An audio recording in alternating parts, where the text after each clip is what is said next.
안녕하세요. 영상 클릭해 주셔서 감사합니다. 반려견도 사람과 마찬가지로 견종별, 개체별 성격이 다양합니다. 응석을 부리는 아이도 있고 차분한 아이, 겁 많은 아이, 질투심 많은 반려견 등 다양한데요. 오늘은 질투심 많은 강아지에 대한 이야기입니다.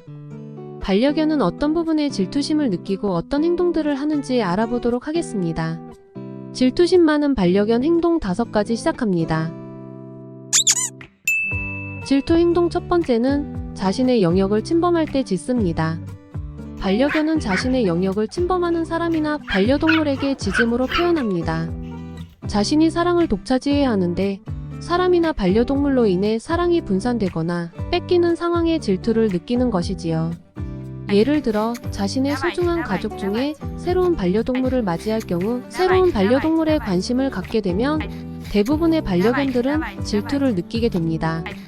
또한 그 중에 질투심이 유독 심한 아이들은 자신에게 관심을 주고 있어도 보호자가 다른 반려동물에게 눈길을 주고 관심을 주는 것만으로도 질투하고 분노를 표현할 수도 있습니다.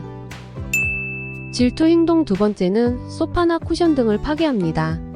질투하는 대상에 대해 공격적이지는 않지만 평소와는 다른 행동을 취하는 경우에도 질투를 하고 있을 가능성이 높습니다.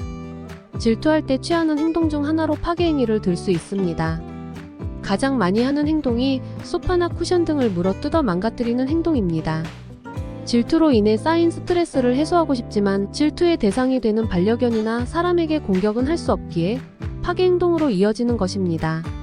갑자기 격렬하게 소파를 물어뜯거나 쿠션 등을 물고 흔들며 망가뜨리는 문제 행동을 보이게 됩니다.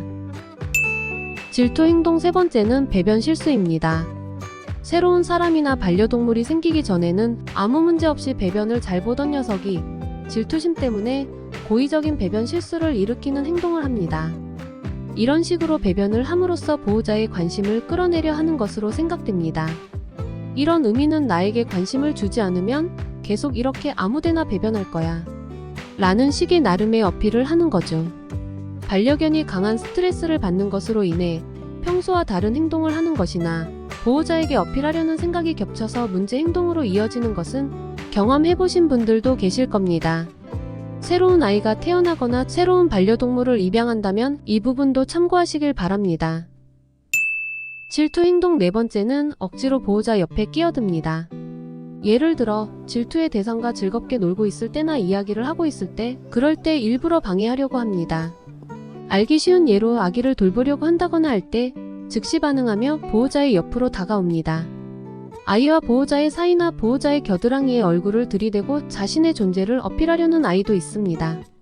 이런 행동을 하는 반려견들은 원래 순하고 솔직하며 응석을 부리는 반려견들이 많고 그런 경향이 강한 반려견들은 질투심 많은 성격일 가능성이 높기 때문에 질투를 느끼는 상황이 많고 이와 같은 행동을 자주 보게 됩니다. 질투 행동 5번째는 자신의 몸 일부를 집요하게 하습니다. 보호자의 말을 잘 듣고 기본적으로 냉정한 성격의 반려견이면서도 사실 질투심이 많은 반려견도 있는데 이런 유형의 반려견은 이해하기 쉽게 가볍게 어필하거나 문제 행동을 일으키는 경향이 별로 없습니다. 그러나 자세하게 관찰하면 평소와는 조금 다른 문제 행동을 취하고 있다는 것을 알 수 있게 되는데요. 그런 행동 중 하나가 자신의 몸 일부를 집요하게 지속적으로 핥는 행동입니다. 이것은 자해 행위라고도 불리며 매우 강하게 스트레스를 받고 있는 상태입니다. 보호자에게 관심을 받고 싶지만 문제 행동을 해서는 안 된다고 생각을 유지하면서도 스트레스 발산을 위해 자신의 몸의 표현을 하는 것입니다. 언뜻 보기에는 문제가 없어 보이지만 마음의 병으로 이어질 우려가 있는데 같은 부위를 집요하게 계속 핥게 되면 피부염으로 이어질 수도 있기 때문에 사실 가장 주의가 필요한 행동이기도 합니다.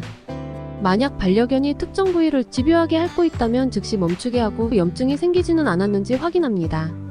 중요한 것은 평소 스트레스를 표출하지 않고 품는 성격의 아이일수록 신경을 써주어야 합니다. 필요하다면 동물병원에서 진료를 받아보세요. 질투심 많은 반려견들 중에는 문제 행동을 일으키는 타입과 자해 행위를 하는 타입의 2가지 종류가 있습니다. 평소 그렇게까지 생각을 하지 못하고 넘겼을 때도 있었을 거라 생각합니다. 반려견이 평소와 다른 모습을 보인다면 스트레스로 인한 것은 아닌지 관심을 가져주시길 바랍니다. 오늘도 영상 끝까지 시청해주셔서 감사합니다.